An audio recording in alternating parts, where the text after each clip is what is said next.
WhatsApp guys, আশা করি সবাই ভালো আছেন। হ্যাঁ, আমিও ভালো আছি। আজকের আমার খামারের সব মুরগিগুলোই বিক্রি করা হয়ে গেছে, তাই অতি ভোরেই খামারি ভাইরা তো সেই আমার মুরগিগুলো নিতে চলে আসছে।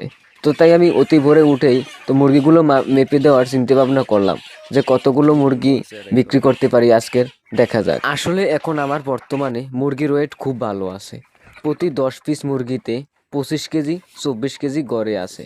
তো এখন বর্তমানে দেখা যাক যে আমার মোট কত কেজি মুরগি বের হয়। মুরগির ওয়েট দেখার আগে তোমাদেরকে আমি দেখিয়ে নিই যে আমার কত টাকা খরচ হলো এবং কত বস্তা খাবার খেলো। আসলে আমার সর্বমোট ডিলারের কাছ থেকে মালামাল নেওয়া হয়েছে 1,14,000 সামথিং, এবং আমার কারেন্ট বিল আসছে 1700 টাকা।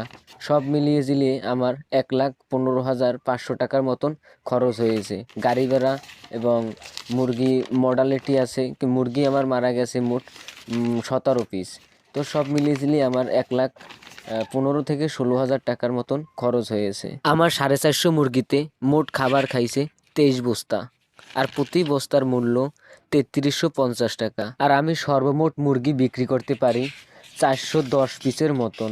তো আমি 3টা ডিলারের মোট 400 পিস মুরগি দিয়েছি। তো 400 পিস মুরগিতে আমার প্রায় আনুমানিক 850 কেজির মতন হয়েছে, এবং আমি বাড়ি বসেই 10 পিস মুরগি বিক্রি করি, যার ওজন আসে প্রায় 20 থেকে 25 কেজির মতো। হ্যাঁ, এবার আসি লাভ লসের হিসাবে। আমার সর্বমোট মুরগি হয় 900 কেজি, এবং প্রতি কেজির মূল্য ধরা হয় 140 টাকা। আর মোট মুরগি বিক্রি হয় 1,26,000 টাকার মতন।